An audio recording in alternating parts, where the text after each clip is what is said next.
ایسی حکمران ہو جس نے بھی آزادی صحافت کا گلا دبانے کی کوشش کی ہے وہ رسوا بھی ہوا ہے، ذلت اس کا مقدر بنا ہے۔ آزاد صحافت ملک کا اہم ترین ستون ہے، اس کی حفاظت کرنا جہاں میڈیا مالکان اور صحافیوں کی ذمہ داری ہے، وہیں پاکستان کی تمام سیاسی، جمہوری اور ریاستی قوتوں کی ذمہ داری ہے کہ میڈیا کو اپنا دشمن بنانے کی بجائے یا دشمن سمجھنے کی بجائے اپنے اعمال ٹھیک کریں،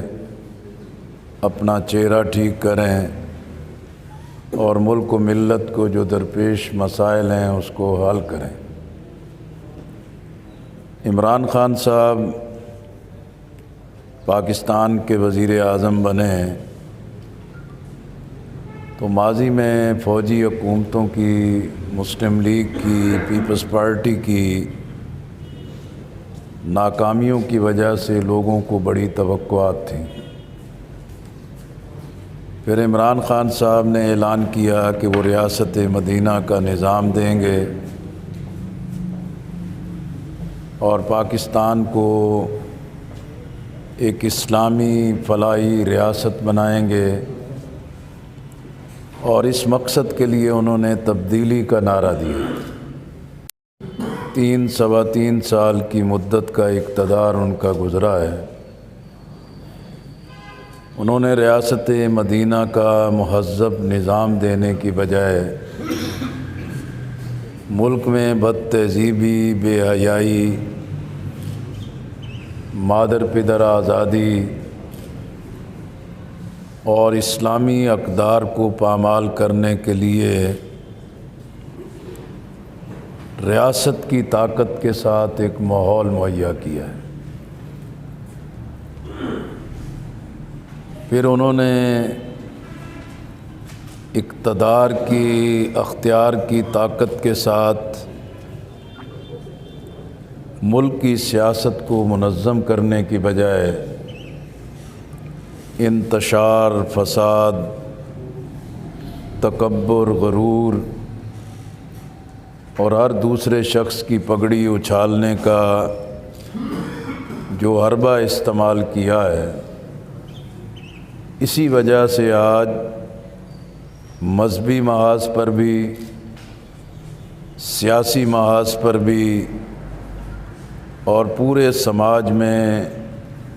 شدت، انتہا پسندی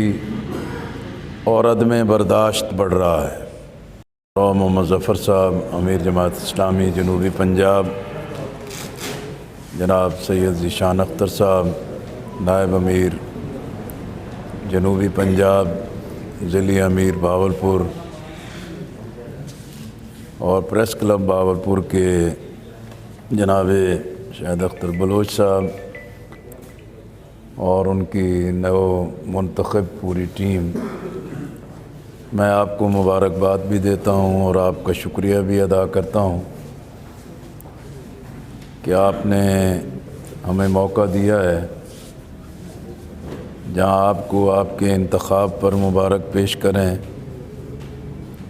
وہیں آزادی صحافت کے لیے، میڈیا کی مضبوطی کے لیے اور صحافی کارکنوں کے حقوق کی حفاظت کے لیے آپ سے مکمل یکجہتی کا بھی اظہار کریں۔ جماعت اسلامی آزادی صحافت کی قائل ہے اور ہمارا یقین ہے کہ ذمہ دار صحافت، آزاد صحافت اور سچائی پر مبنی خبر جو ہے، تحقیق جو ہے، وہی جمہوریت کے لیے بھی، عوام کے لیے بھی اور پاکستان کے لیے بھی تقویت کا باعث ہے۔ پاکستان کی تاریخ گواہ ہے، ہم سمجھتے ہیں کہ بھی عمران خان صاحب نے اپنی حکمت عملی اور ناکام سیاسی لائے عمل سے آج قومی سلامتی کے لیے بھی، ریاستی اداروں کے لیے بھی، آئین، جمہوریت اور پارلیمنٹ کے لیے بھی حقیقی تھریٹ پیدا کر دی ہے۔ اس لیے میں سمجھتا ہوں کہ اس وقت علاج ایک ہی ہے کہ عمران خان اپنی غلطیوں کو تسلیم کریں اور مستعفی ہوں۔ آئین اور جمہوریت کا راستہ یہی ہے کہ عوام کے پاس دوبارہ مینڈیٹ کے لیے رجوع کیا جائے۔ جب حکمران کرسی سے چمٹے رہنے کو ترجیح دیں اور عوام کے دکھ درد کو محسوس نہ کریں،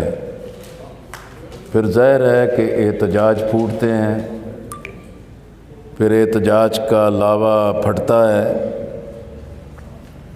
اور پاکستان کی تاریخ گواہ ہے کہ جب یہ صورتحال پیدا ہوتی ہے پھر وہ نقصان جمہوریت کا ہوتا ہے، پارلیمنٹ کا ہوتا ہے۔ اس لیے عمران خان اپنی غلطی، ناکامی کو تسلیم کریں اور نئے انتخابات کی طرف قوم کو جانا چاہیے، اور انتخابی اصلاحات کے لیے جماعت اسلامی نے بھی پورا ایک مسودہ دیا ہے۔ قومی قیادت کو قومی ڈائلاگ کے ذریعے ان مسائل کا حل تلاش کرنا چاہیے۔ بہت شکریہ۔ تو اس کا سراسر نقصان جمہوریت کو اور جمہور کو ہوتا ہے۔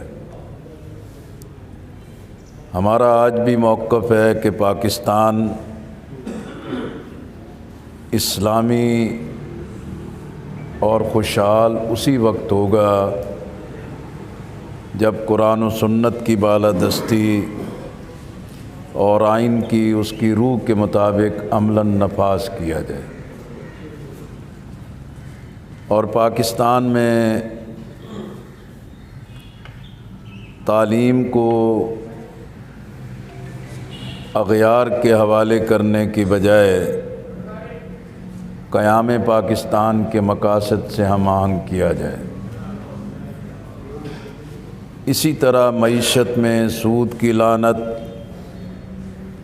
قرضوں کی لعنت اور کرپشن کی لعنت سے نہیں، امانت، دیانت اور خود انحصاری اور اسلام کے معاشی نظام کی بنیاد پر ہی پاکستان ایک باوقار، خود مختار اور اپنے فیصلے کرنے والا ملک بن سکتا ہے۔ صوبے کی بحالی حقیقت پر مبنی ایک مطالبہ ہے اور اسے پورا کیا جانا چاہیے، اور یہ جو لولا لنگڑا اور مفلوج نظام بیوروکریسی کا دوہری بنیادوں پر مسلط کیا گیا ہے، یہ Bahawalpur division, Multan division, D G Khan division, یہ سب علاقوں نے اسے مسترد کر دیا ہے۔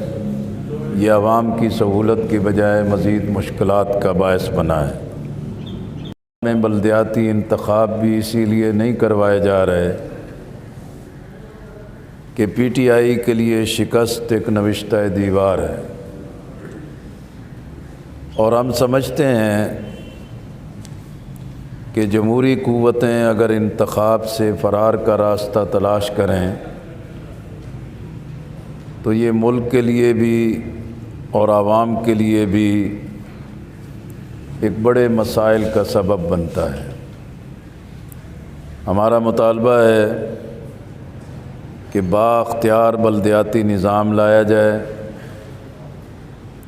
شفاف اور غیر جانبدارانہ انتخابات منعقد کیے جائیں، اور عوام کو شہری حقوق سے محروم کرنے کی یہ روش ختم ہونی چاہیے۔ سندھ میں پاکستان پیپلز پارٹی کی حکومت ہے، انہوں نے بھی اس پوری مدت میں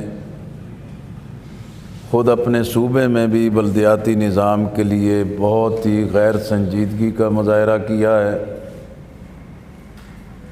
اور اس وقت جو ایک بلدیاتی ایکٹ میں ترامیم کے ساتھ غیر جمہوری کالا قانون لایا گیا ہے، اس پر سندھ کے شہر بھی اور سندھ کے دیہات بھی سراپا احتجاج ہیں۔ 9 دن سے جماعت اسلامی سندھ اسمبلی کے سامنے احتجاج کر رہے ہیں، دھرنا دے رہے ہیں، لیکن پیپلز پارٹی کو یہ زیب نہیں دیتا کہ وہ جمہوریت کے دعوے کریں اور احتجاج کرنے والوں سے مذاکرات اور ڈائیلاگ نہ کریں۔ بلدیاتی نظام جس کے ذریعے گلی محلوں کی سطح پر لوگوں کے کام ممکن ہو سکتے ہیں، لیکن عمران خان صاحب نے اقتدار میں آنے کے بعد بلدیاتی نظام کو سب سے زیادہ نظر انداز کیا ہے۔ بااختیار بلدیاتی نظام اور بااعتماد انتخابی نظام دینے کی بجائے ایک چوں چوں کا مربع بنایا ہے، جس کی وجہ سے خود بلدیاتی انتخابات نظام پر یہ خود عمل بھی نہیں کر پا رہے، اور ہم سمجھتے ہیں کہ حکومت کی سب سے بڑی ناکامی اور نااہلی کا نتیجہ خیبر پختونخوا کے پہلے مرحلے کے انتخاب میں آیا ہے کہ پی ٹی آئی کا ایک مضبوط گڑھ خیبر پختونخوا میں عمران خان صاحب ان پاپولر ثابت ہوئے۔ اسی طرح اب دوسرے مرحلے کے انتخاب کے لیے بھی فرار کا راستہ تلاش کر رہے ہیں۔ پنجاب میں خود پی ٹی آئی کا شرازہ بکھرا ہوا ہے، پنجاب کی حکومت عملاً ایک بیکار نظام کا شاخسانہ بنی ہوئی ہے۔ اسلام آباد کی طرف کراچی سے مارچ شروع کر رہے ہیں، یہ ان کا سیاسی اور جمہوری حق ہے، ہم اس کا خیر مقدم کرتے ہیں، لیکن ان کے اپنے صوبے میں اتنا بڑا احتجاج ہو رہا ہے اور بلدیاتی نظام کے بارے میں بڑے تحفظات پیش کر دیے گئے، تو بلاول بھٹو صاحب اسلام آباد کی طرف مارچ کرنے سے پہلے وہ خود اپنے صوبے میں تو عوام کے مسائل حل کریں، اور جو ایک غیر جمہوری اور کالا قانون مسلط کیا ہے اور کراچی جیسے شہر کے عوام کے حقوق سلب کرنے کے جو اقدامات کیے ہیں انہیں واپس لیں اور ضد اور انا کا مسئلہ نہ بنائیں۔ اگر عمران خان صاحب اپنی ضد، انا اور غرور اور تکبر کی وجہ سے ملک کو نقصان پہنچا رہے ہیں تو پیپلز پارٹی کا بھی یہ رویہ، یہ غرور اور تکبر کا رویہ ہے۔ اس لیے ہمارا مطالبہ ہے کہ سندھ میں بلدیاتی نظام کے کالے قانون کی وجہ سے جو اضطراب ہے اسے فوری طور پر ختم ہونا چاہیے، اور دھرنے کے جو مطالبات ہیں وہ جائز ہیں، آئین اور جمہوریت کے مطابق ہیں، انہیں تسلیم کیا جانا چاہیے۔ عملاً معاشی محاذ پر بھی مکمل طور پر ناکام ہے۔ پھر حکومت نے یہ وعدہ کیا تھا کہ وہ احتساب کریں گے، لوٹی دولت واپس لائیں گے،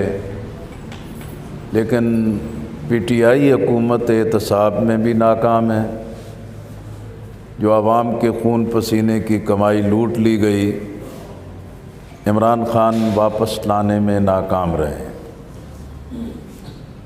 اسی طرح ملک میں جو تعلیمی ادارے ہیں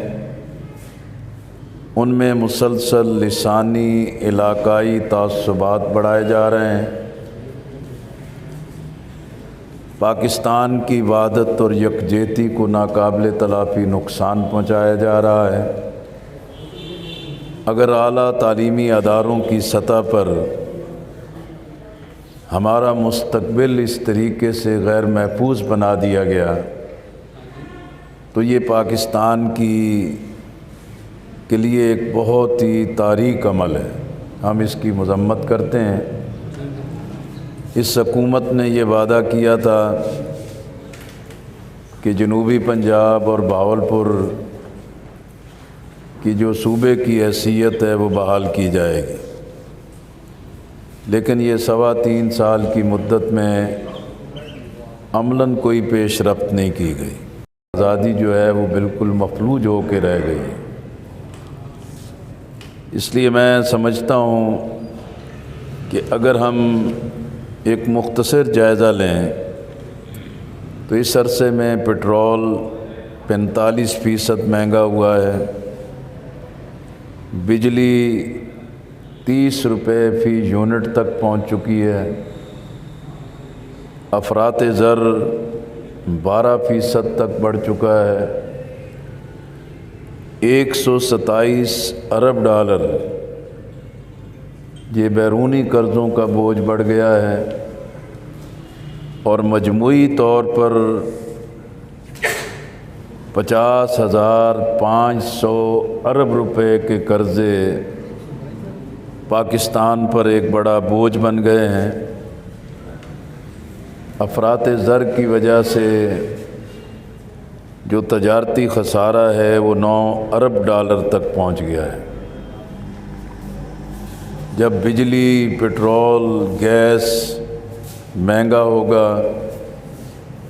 IMF کے دباؤ پر سبسڈیز ختم کی جائیں گی اور IMF کی شرائط کی تکمیل کے لیے پیداواری لاگت میں بے تحاشا اضافہ ہوگا تو اس سے زراعت بھی تباہ ہے، کسان اپنی محنت کی وجہ سے برباد ہو رہا ہے، تجارت کا، صنعت کا پہیہ جام ہے، اس لیے بے روزگاری بڑھتی چلی جا رہی ہے۔ بلوچستان میں گوادر اور بلوچستان کے حقوق کے لیے بھی ایک بڑی جدوجہد جاری ہے۔ اس کی وجہ یہی ہے کہ سی پیک جو ایک گیم چینجر ہے، پاک چین دوستی کے بااعتماد تعلق کا ایک بہت بڑا ثمر ہے، لیکن بلوچستان کے عوام کو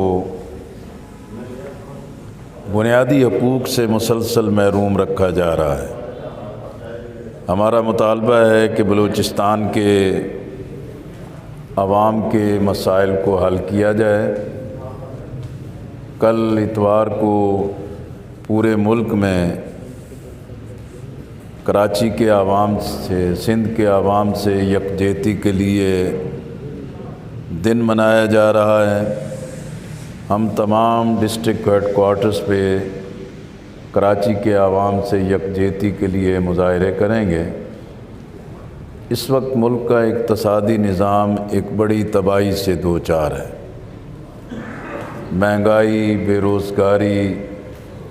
رشوت، کرپشن، بد انتظامی اپنی انتہا پر ہے۔ IMF کے ساتھ جو بدترین شرائط طے کی گئی ہیں اس سے ملک پورا IMF کے پاس گروی رکھ دیا گیا ہے۔ اسٹیٹ بینک آف پاکستان کی آزادی اور اس کی اہمیت کو استعمار کے سامنے سرنڈر کرنے کی تیاری کی جا رہی ہے۔ اور ہم سمجھتے ہیں کہ عمران خان صاحب نے پیپلز پارٹی اور مسلم لیگ کے جو اقتصادی پالیسی تھی اسی کو اختیار کیا اور آج حالات پہلے سے زیادہ بدتر ہو گئے۔ عام آدمی کے لیے زندگی گزارنا ناممکن ہو گیا ہے۔ اندرونی اور بیرونی قرضے بڑھ گئے ہیں، سود کی لعنت کے مسلسل بوجھ بڑھتا جا رہا ہے۔